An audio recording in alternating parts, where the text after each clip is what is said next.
हरि ओम।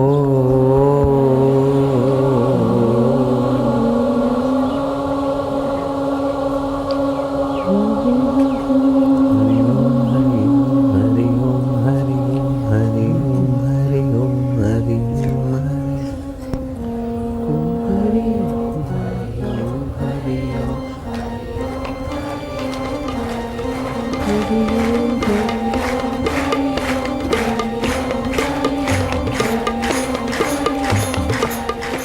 ज्ञान और सामर्थ्य को जो उभारता है वह आत्म स्वरूप की खबर देने वाला परमात्मा का प्रणव नाम। गायत्री मंत्र जपने वाले सज्जन भी ओम भूर्भुवः बोलेंगे और शिव मंत्र जपने वाले सज्जन भी ओम नमः शिवाय बोलेंगे। सूर्य के मंत्र जापक भी ओम सूर्याय बोलते हैं। जो सब मंत्रों का आदि और उत्पत्ति स्थान है, उद्गम स्थान और विलय स्थान है, वह चैतन्य ओम पर ब्रह्म परमात्मा में हम शांत होते जाएं। पाप ताप आकर्षण और इच्छा रूपी बुढ़िया विलय होती जाए। हरि ओम मधुरता उभरती जाए। अद्वैत आत्मविद्या में प्रवेश पाते जाएं।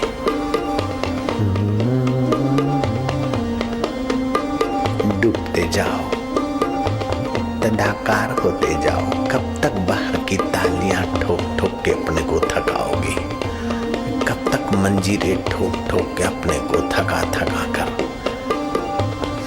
यात्रा करोगे? आरंभ में थोड़ा हो गया केजी का कोर्स, फिर छलांग मारो। गिल्ली को एक डंडा ऊपर उठाने के लिए मार दिया, लेकिन दूसरे डंडे में गगनगामी करना होता है। आपके मति रूपी गिल्ली को आरंभ में थोड़ा कीर्तन का, थोड़ा वैखरी का आश्रय लेकर फिर मध्यमा में चले आओ। मध्यमा से फिर पश्चंती में चले आओ और पश्चंती में फिर परा में पहुंचकर अपने परमात्मा सुख में विश्रांति पाओ। भैया आनंद है, माधुर्य है, हरि तत्व में विश्रांति है। ओम रूपी आत्मा के आनंद में मन मति पावन हो रहे हैं। शब्द ब्रह्म का, नाद ब्रह्म का आश्रय लेकर हम पर ब्रह्म में प्रवेश पा रहे हैं।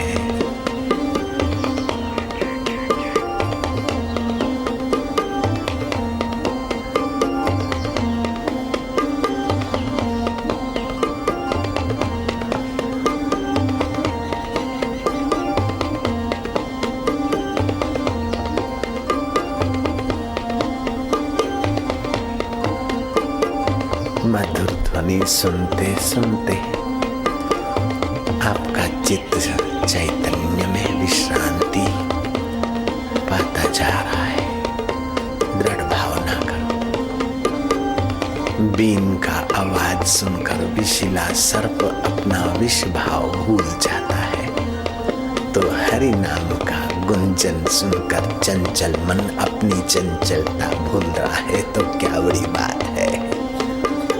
अगर नहीं भूलता है तो जा, तू जहाँ भागना है भाग। में तो हरि का हरि मेरे, मैं तो आत्मा में आत्मा मुझ में। मैं तो गुरु के अनुभव में और गुरु का अनुभव मेरे कानों के द्वारा मुझ में। जय जय प्रभु तेरी जय हो। जिन पर खास इनायत होती है वे ही बुलाए जाते हैं और उन्हीं को पिलाया जाता है परमात्मा रस, परमात्मा प्यालियां। बोतल की शराब तो बाहर की प्याली में मिलती है और अल्कोहल से स्वास्थ्य की और मनमति की हानि होती, लेकिन ये फकीरों की शराब तो दिल की प्यालियों में बटती है। और तू ये मत सोचना कि हे संत रूपी मैखाने, कहीं स्टॉक खत्म तो नहीं हो गया। ना ना, तू एक बूंद एक चिल्लू भी पिएगा तो तू खुद मैं खाना हो जाएगा। ये वो प्यालियां हैं। आनंद होया मेरी माया सतगुरु में पाया।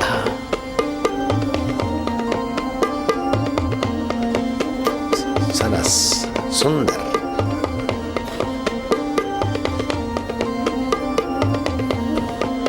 तुम्हारी रग रग पावन हो रही है। रक्त का कण कण तुम्हारा आरोग्यप्रद बन रहा है। यकृत मना लीवर तो हरि नाम से स्वस्थ होता ही है। विज्ञानियों ने सिद्ध किया। मंत्र विज्ञान के ज्ञाता लीवर लेजरिया डायमंड वॉट्सहाक मैडम लोंगो। यकृत किडनी और गर्भाशय पर हरि नाम का अद्भुत प्रभाव पड़ता है। लेकिन भारतीय संस्कृति केवल यकृत के लिए हरि नाम नहीं लेती, सुकृत के लिए भी लेती और सुकृत से भी पार होने के लिए भी लेती है। दुष्कृत और सुकृत के कर्ता भोक्ता भाव से भी पार होकर परमात्मा भाव में जगने के लिए हरि नाम का आश्रय लेती। भारतीय संस्कृति की बहुत ऊंची गहरी समझ है। हम उसी पद्धति से ध्यान करते हैं। केवल स्वास्थ्य का लाभ बहुत छोटा है, वो तो हो ही रहा है।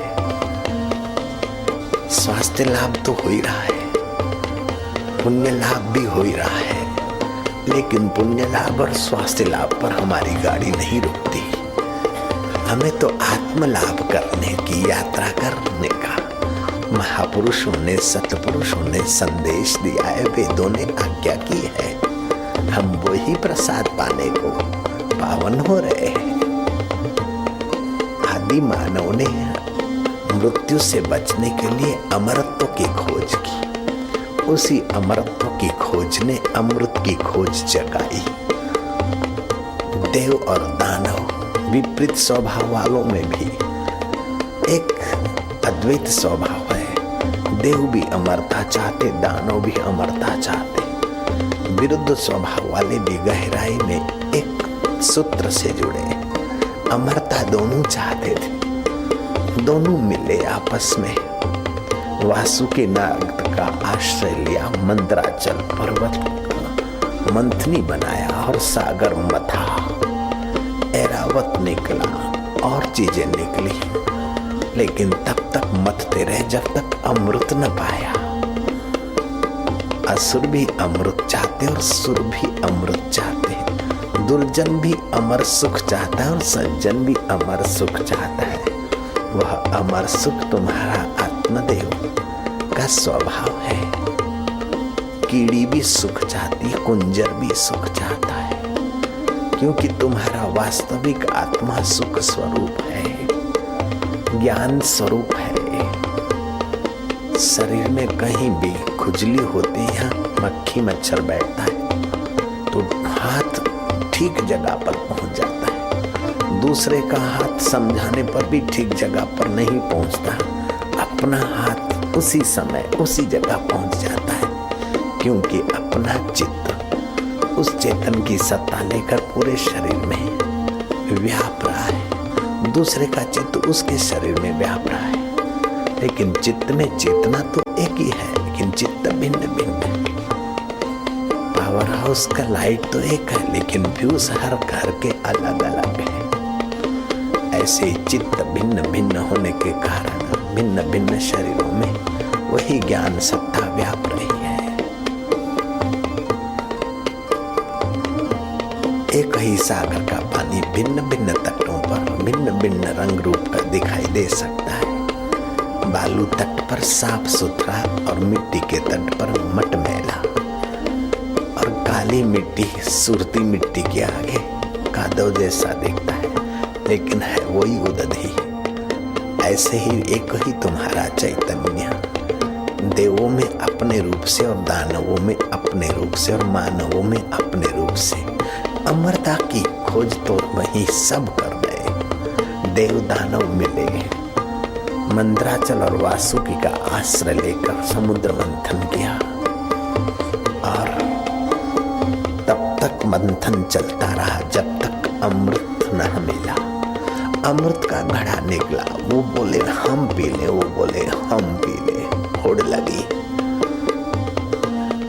देवता लोग ले भागे, दैत्य उनके पीछे भागे और वो अमृत कुंभ जहां जहां रखा गया और छींटे पड़े वे जगहें महातीर्थ के रूप में भारतीय संस्कृति ने स्वीकार की। इलाहाबाद, उज्जैन,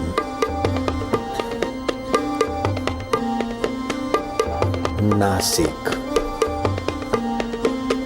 और हरि के द्वार हरिद्वार हर 3 साल में वह ग्रह नक्षत्रों के गणित के अनुसार वो दिन आता है और वे दिन आते हैं। वहां लोग कुंभ के स्नान के लिए उमड़ते हैं, अमृत की इच्छा लेकर आते हैं। लोग गंगा स्नान करते हैं, तीर्थों में नहाते हैं, तन में सात्विकता लाते हैं, मन में भावना भरते हैं।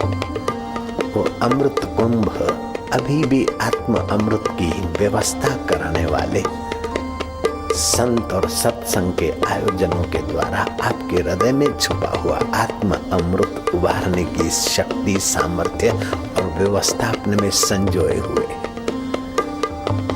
दुनिया की आपाधापी से थोड़े अलग होकर जब सत्संग और साधना में आते हैं तो तुम्हारी इंद्रियां मन में लीन होती है, मन मति में, और मति उस मति दाता में जब थोड़ा बहुत विश्रांति पाती है तो मानो जीवन की उपलब्धि की झलकें आती है। धन्य है भारतीय संस्कृति और धन्य है भारतीय संस्कृति के संतों को और धन्य है भारतीय संस्कृति का लाभ लेने वाले जो विश्व मानव का मंगल चाहती है। अद्वैत भाव में ही सार है।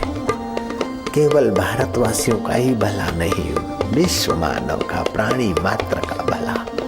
ये अद्वैत ब्रह्म विद्या है। ब्रह्म विद्या रूपी सीता माँ जब अयोध्या छोड़कर चलती है तो रुदन, आक्रांत, निराशा, हताशा, दुख, बेचैनी, विलाप, गद्दी खाली पड़ी रह जाती है और अयोध्या का राजा दशरथ मर जाता है। जिस व्यक्ति के जीवन में से, जिस समाज के जीवन से, जिस देश या राष्ट्र से, जिस राज्य या नगर से, नगरवासियों से ये ब्रह्म विद्या रूपी सीता माता विदाई लेती है, उनका बुरा हाल हो जाता है। दुख, बेचैनी, कठिनाइयां, शोक, दुख, दरिद्रता, खिन्नता, विपत्तियां। और जब ब्रह्म विद्या रूपी मां सीता को वापस लाने के लिए श्री राम संकल्प करते हैं तो प्रकृति उनके अनुकूल हो जाती है, हवाएं उनके अनुरूप बहती है। चंचल बंदर भी व्यूबंद होकर युद्ध करने की योग्यता अपने में निखार लेते हैं। ये प्रकृति की सुंदर व्यवस्था का दर्शन है। रीछ बांदर, पठित अनपठित बंदर तो क्या कि गिलहरियां भी ब्रह्म विद्या को लाने का संकल्प करने वाले श्री राम के पक्ष में काम करके अपना भाग्य बना रही। ए मानव, तू भी अपने जीवन में ब्रह्म विद्या ला, जिस विद्या से मुक्ति का अनुभव हो, जिस विद्या से सब में एक और एक में सबके दीदार हो। राग द्वेष दूसरे से होता है, भय भी दूसरे से होता है। आप कितने भी डरावने हो, अपने आप से नहीं डरते हैं। ईर्ष्या भी दूसरे से होती है, अपने आप से